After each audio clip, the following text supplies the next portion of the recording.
Okay, good afternoon everybody. Thank you very much for joining us. My name's Alan Cowie from the new Anglia Growth Hub. In case you don't know, we're a free and impartial business support service.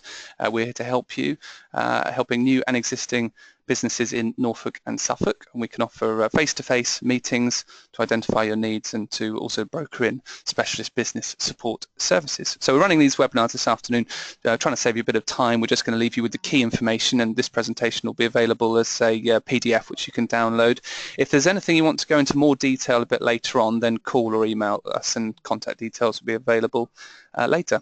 Thank you very much to Barclays for sponsoring our webinars and enabling the technology, so hopefully you can all hear us loud and clear. If you do want to speak to someone from the Barclays commercial team, then we can put you in touch with the right person.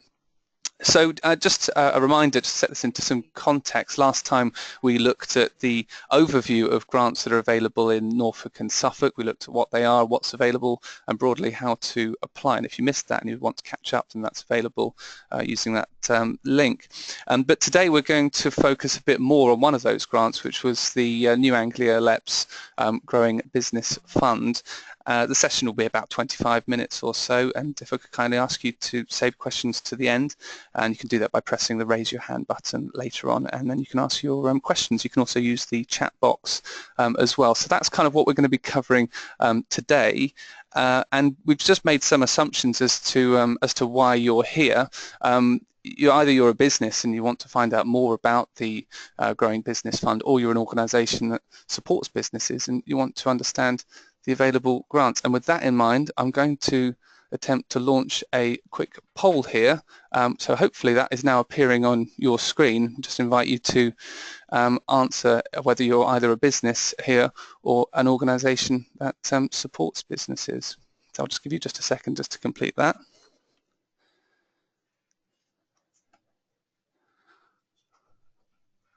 Okay, and we've got about 70% business, about 30% organisations that support business. That's quite interesting to see. Okay, so just going to close that, and we will move on. James, we just move on one more. So James West, I'm going to introduce you to now, one of the 10 advisors that covers the 2 counties. He'll talk to you about the Growing Business Fund. And James, is that you on the screen with the purple suit and a big stack of cash ready to give away? Hello, Alan. Yeah, well, I've certainly got a big purple suit, but not always the big stack of cash, unfortunately. Hello, everybody. My name's James West. I'm a business growth advisor for Norfolk, Norwich, North Norfolk and West Norfolk, and I'm also the specialist in the team for the Growing Business Fund. So today we'll look at a bit at the Local Enterprise Partnerships Growing Business Fund, what it covers, where it might be able to help you as a business.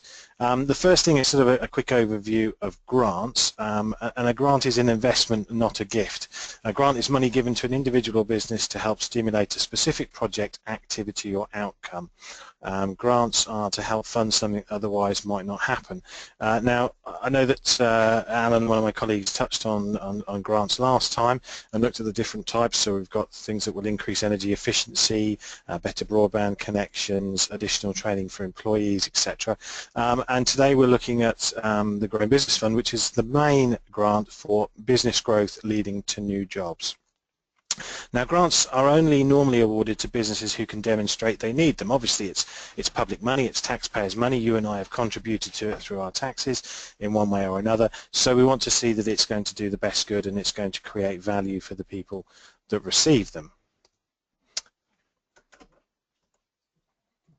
So the Growing Business Fund. So the Growing Business Fund provides a grant of up to 20% towards capital costs to help a business to grow. It's a potential grant of between £5,000 and £500,000. So therefore it will support projects, costs within your business of between £25,000 and £2.5 million. And there have been grants given at both ends of that spectrum. For each £10,000 of grant that you receive, you must create a new additional full-time job. And that's really the idea of this grant scheme, is that it's there to support businesses, it's there to give them that helping hand, that final 20% to help them to deliver growth in their business. But the result that we're looking for is to stimulate employment of good quality and preferably skilled jobs. So an example is that if you've got a £100,000 project within your business, then you could potentially get a grant of up to £20,000, and for that you would need to create 2 new jobs. That's one for each £10,000 you receive. If it's only part of 10,000, so for example if the grant was 15,000, you would still need to create those 2 jobs. So since April 2013, it's helped 265 businesses who've received funding. And so total grants have actually been paid out of 13.66 million, and that's meant that with the funding that the businesses themselves have sourced for this growth, that's helped them to match £79 million in investment into businesses here in Norfolk and Suffolk. And crucially, that's created over 1,800 jobs. So let's look at the rules. So we've had a brief overview, 20% grant towards capital expenditure costs. Let's have a brief look at the rules. So businesses must be a small or medium-sized enterprise. Now, there is a SME, that's called. There is a definition for that, and essentially it's any business with fewer than 250 employees, a turnover of 50 million euros or less, and a balance sheet of 43 million euros or less. You can find that definition online, so if you've got any question as to whether you are an SME or not, you can look that up, or you can obviously talk to me or one of my colleagues. Now, this grant scheme will support many sectors, but there are some sectors which are excluded, and we'll go into that in greater detail in a moment. The businesses must be financially viable and growing. Again, of course, this is public funded money to help businesses to grow, so we want to see that those businesses are sustainable and going to make the best use of the money that's granted to them. Now, you've got to think in terms of a growth project, and we don't, in business, don't always think in terms of project. We think of what we've got to do next week, what we've got to do next year, what we want to achieve in the next 5 years, etc. But we want to think about packaging up the growth in your business into some sort of project, and it's to do with capital. It's got to be based around capital expenditure. So that's things which you invest in, often physical things, sometimes less tangible things like IT, etc. But the key things, the key capital expenditure will be on premises. That's either buying premises or renovating them, making changes to them so they're suitable for your business. Fixtures and fittings, furniture, plant and equipment, which is obviously key if you're a manufacturer or you process something in some way, and ICT equipment, information and communication technology equipment as well. What a grant cannot fund is it can't fund anything which comes out of your normal cash flow, so it can't just generate more money in the bank to help you to support your business in that way. Any regular business costs, it can't cover those, so it can't pay the electricity bill for a period of time, etc. Replacement of existing assets, so again this is to grow your business, so if you've got a machine or something that's coming to the end of its life, you can't simply claim to replace that. It's got to be something new and additional. And of course wage costs. They are one of the most significant costs in any business, but this is about stimulating new jobs and employment through growing a business, not covering the cost of wages. Businesses must be able to demonstrate that they have or can source the remaining funding that they need. So this is a 20% grant, which means you need to have 80% of the other money. Preferably you need to have that in place. You don't necessarily have to have it in your bank account, but you do have to be able to demonstrate that you've got that money either within your business or from borrowing or some other source, and it's likely to materialize. Businesses must be able to demonstrate the project would not go ahead or would be delayed without the grant. Grants are a last resort. We call them grants of last resort. They're there to help the most needy businesses, I suppose, that really need that little tiny bit just to help them to deliver this project to grow their business. And that's the key. You need to demonstrate that you have a genuine need for this money, and it's going to make a really positive benefit to your business and to the local economy. If you are a cash-rich business, or if you are you have a very, very good line of credit, etc., then it will be questioned whether you're the best recipient of that grant. And because the grant pot is finite, there's only so much of it, I think we would all want it to go to the businesses where it can genuinely help the most. No costs that have already been incurred or jobs that have been created can be included. So again, this grant is to stimulate something that otherwise wouldn't happen. If it's already happened, i.e. that you've already bought the piece of machinery, or you've already moved premises, or you've already created jobs, then arguably you don't need the grant because you've already done it. You've already demonstrated that you could do it by yourself. So it can't fund anything that's already occurred. Investment cannot threaten the displacement of customers from another local business. We'll talk a little bit more about this later maybe, but displacement, when we talk about the eligible, I think what we'll do is we'll talk about that when we talk about eligible sectors, etc., and I'll go into a little bit more detail. And just to reiterate, for every £10,000 of grant that you receive, you must result in a net increase in the number of people you employ. So people will often say to me, well, I'm buying a piece of machinery, but I want a new member of staff in my office. That doesn't matter. This is about growing the number of jobs within your business. It's about the net number of people you employ. So if you employ 10 people at the moment, you're lucky enough to get a grant and be a beneficiary of it, and you've said that you'll create 2 jobs, you simply need to demonstrate that your number of employees has risen from 10 to 12 within a reasonable period of time, typically say 6 to 12 months. So let's look at eligible sectors. Now the LEP has, which is the Local Enterprise Partnership, which is the body that provides this grant, has some priority sectors. That's manufacturing and engineering, energy, biotech and health and life sciences, ICT and digital creative businesses, that's technology businesses, and what they call agri-tech, which is obviously the application of technology within agriculture. Now those are the priority sectors, and so naturally if you're in any of those sectors you are likely to be eligible for this grant. If you're not in one of those sectors, it doesn't mean you won't be eligible. There are just as many businesses and just as many sectors outside of that who will be eligible. There are, of course, some sectors which are not eligible. I'm not going to go into too great a detail as to why, but you've got things like primary agriculture and horticulture, fisheries, etc., forestry. A lot of these areas have support in other ways from other government bodies or organisations. I won't read the whole list, but the crucial point really is this idea of displacement. So you've got things like retail in there, restaurants, farm shops, cafes, post offices, hairdressers, etc. The idea of displacement is that this grant is there to help stimulate growth within a business. If you took, let's say we took 2 identical businesses, 2 cafes in the same town. If a grant was given to one cafe, it would obviously help that business, but there's a risk that it would simply take customers from the other cafe. It's unlikely that it would raise generally the number of people that use cafes, i.e. a net increase in the number of people using that. It's likely that it would displace some of the customers from another cafe. This grant is not about creating a sort of, I suppose, an unfair competitive advantage. It's about bringing everybody's level up, bringing the level of the economy up. So there are certain industries where that risk of displacement would be too high. So if you think that's, if you're in a retail environment where you're, rather than processing or adding value to something, you're simply selling something on, this might not be the grant for you. The best thing to do is always to speak to us at the Growth Hub and ask the question and say, well, would I be eligible for this? Just to reiterate at the bottom, the applications from other sectors will be considered on their merits.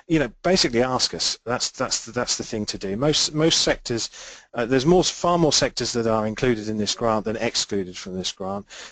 So come and talk to us, and we'll give you an honest opinion as to whether we think it's going to be right for your business.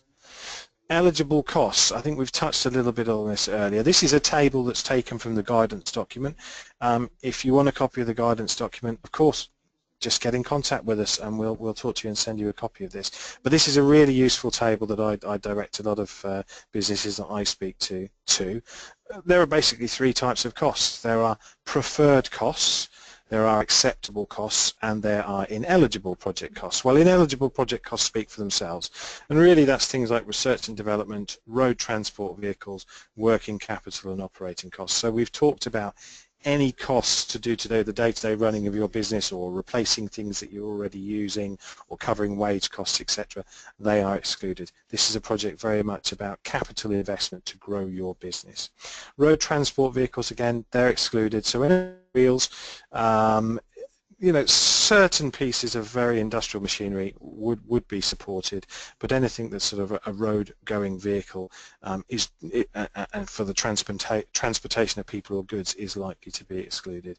And research and development, again, This is not a fund really to a grant to support the development of ideas. It's really genuinely there to help growth into something which you're fairly sure will bring results. Acceptable project costs. So we've got marketing, creation of a new website, professional fees, recruitment costs. Note that's recruitment costs, not wage costs. Training costs, stock, where it's an additional one-off purchase of a lot of stock to deliver a project, and there are other costs which may be considered there as well. Now those are the acceptable costs. What I say to businesses is if your claim is purely acceptable costs, purely costs that sit in that middle bracket there, that yellow area, then it may struggle to be supported. What you really need is some of the preferred project costs in there as well. That's where the balance needs to be. So the preferred project costs, premises. Now that's the construction, purchase, extension and improvement of premises. So that's either you're moving to say a larger or more appropriate premises and you're buying it, or you may be leasing it and you may have costs to do with making it suitable for what you want to do, whatever your business does, moving machinery, the electrics, etc., things like that. Fixtures and fittings and furniture, again, that's mostly internally to making the building suitable for your needs. Plant and equipment, machinery and tooling. This is one of the sweet spots, if you like, of this grant. So if you are a manufacturer or an engineering business or somebody who does something physical with a physical product, then any machinery or equipment you need for that is something which often gets support from the grant fund. IT equipment, software and licenses, again, particularly if you're a digital company or a creative company, then IT equipment, software and licenses can be very relevant. So again, before we move on from this slide, just to say we want to see some expenditure or the majority of your expenditure within those preferred costs. Those acceptable costs will be supported as well, but I do tend to say to businesses it's good if we can see that there are costs within that preferred bracket. Just to talk about assisted areas. Now, assisted areas are deprived areas that the European Commission and the government have ruled eligible for additional support. Now, there's only within Norfolk and Suffolk, within New Anglia, within our region, there are 3 areas, parts of Great Yarmouth, parts of Lowestoft and parts of Ipswich. They obviously attract more support from certain projects, and this is one of them. So there's a sliding scale there, but if you're a small or micro business with fewer than 50 staff, this 20% grant becomes a 30% grant, so there's a 10% uplift. If you're a medium business, it's the same amount, and if you're a large business, which would not normally qualify for the Growing Business Fund, you will potentially receive 10%. So there are some larger businesses there that have had grants, even though they fall outside of the SME definition.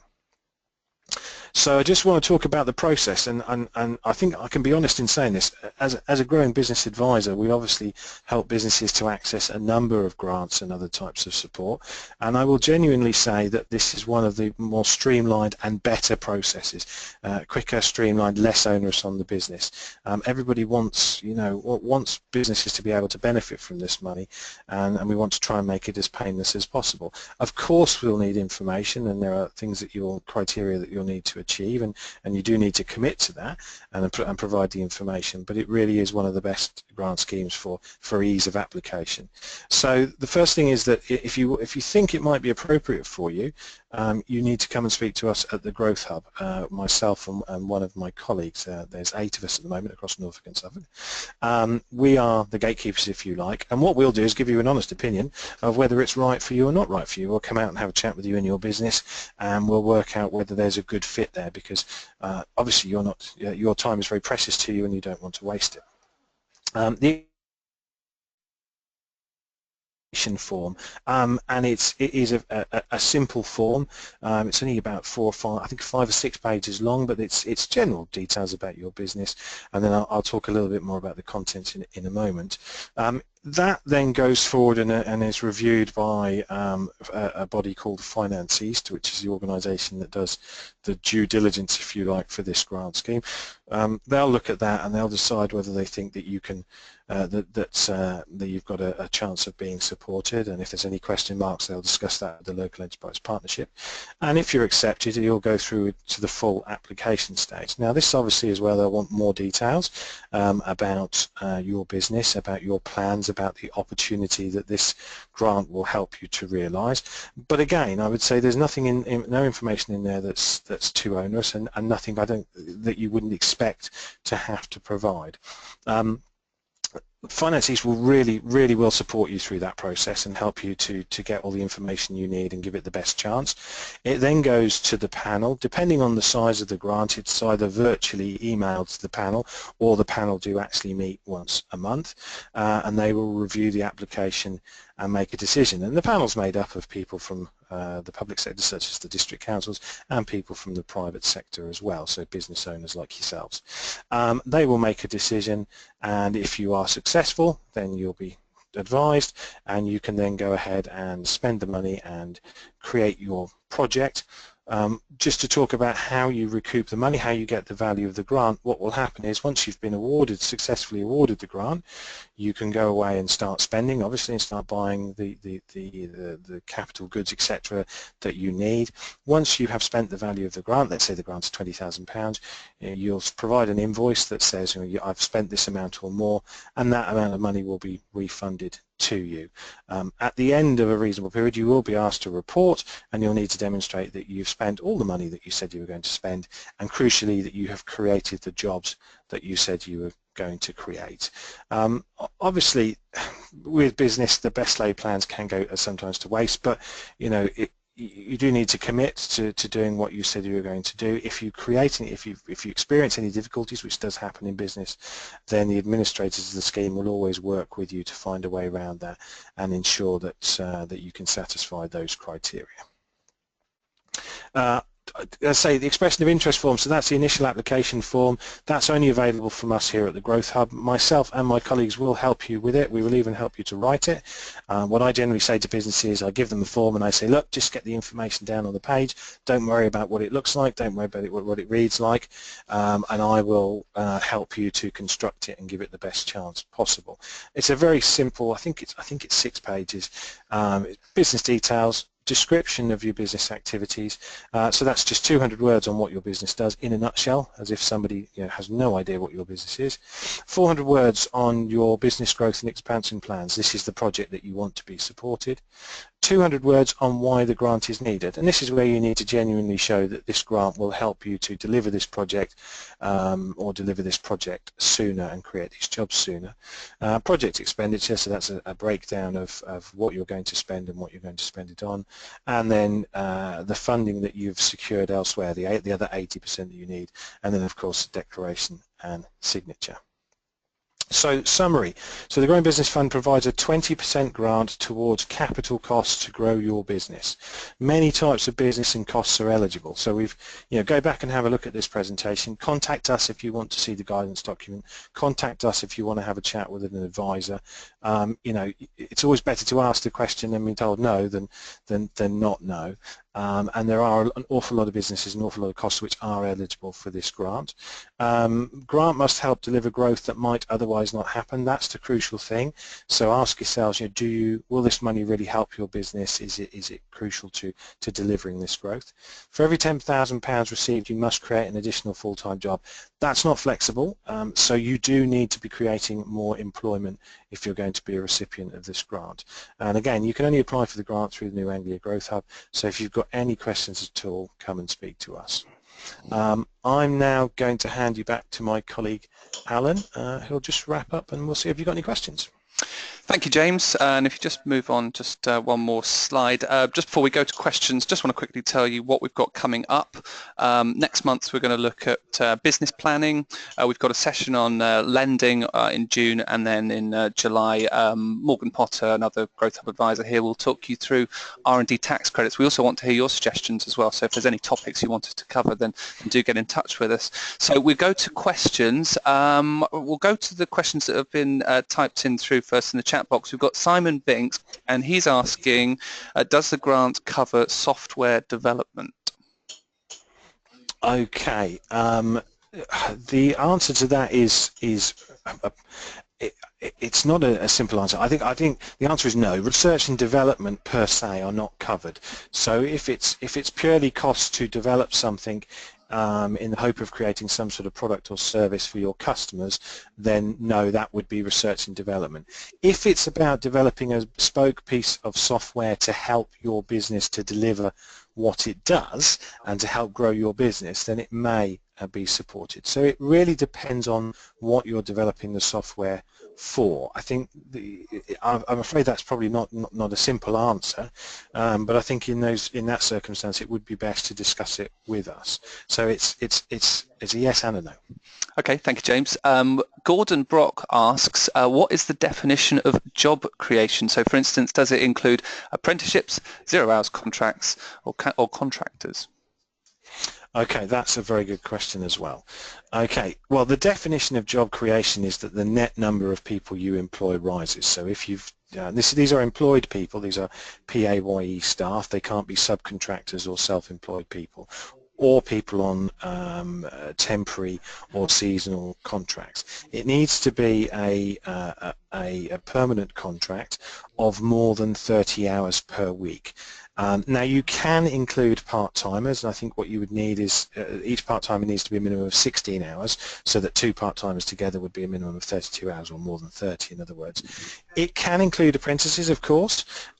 What I would say is that really, of course, what we want to do is we want to stimulate good quality skilled jobs here in Norfolk and Suffolk. So if your application is only to support an apprentice or a very low paid, low skilled job, then it might not be as favourably supported as one where we've got slightly higher paid, slightly more skilled jobs. So apprentices, yes, but depend on the general application as to whether the project would be supported. Okay, thank you, James. Right, I'm going to see if we can go to, I hope I'm pronouncing your name right. Is it Eloise? Are you there on the line? Yes. Yeah, do you want to ask your question then? I just have a question about why purchasing current leased premises is not eligible if you want to buy the building you're renting and you had an offer. Okay, that's a really good question, which, if I'm honest, I don't know the answer to. I don't want to give you the wrong answer or mislead you. You cannot, as you correctly said, that if you are buying the premises which you're already in, then it can't be included. I think it's primarily, and this is my opinion rather than truth, so I want to put a caveat on this, but I think that if you're buying the premises you're already in, it's rather than growth of the business, i.e. expanding the business, doing something new, improving your structure, it's often a financial decision or something of that nature rather than a capital expenditure to expand the business. So if you're buying the premises you're in, it wouldn't be covered. If you are buying a new premises, preferably that's more suitable for what you're doing, then it would. I don't have a definitive answer for you, I'm afraid. That is something laid out by the people that established the grant fund. Okay. Is that okay? Is that okay? I apologise. If you want to contact me separately, we'll look further into it and I'll get you a more decisive answer. Okay.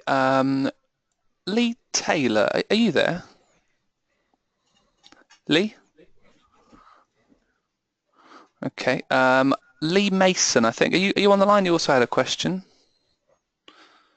Okay, Lee's question, he also typed it in here, is can you link this grant with the B grant? That's the Business Energy Efficiency Grant. So if you're going to be purchasing equipment to help you become more efficient, I believe you can, James, is that right?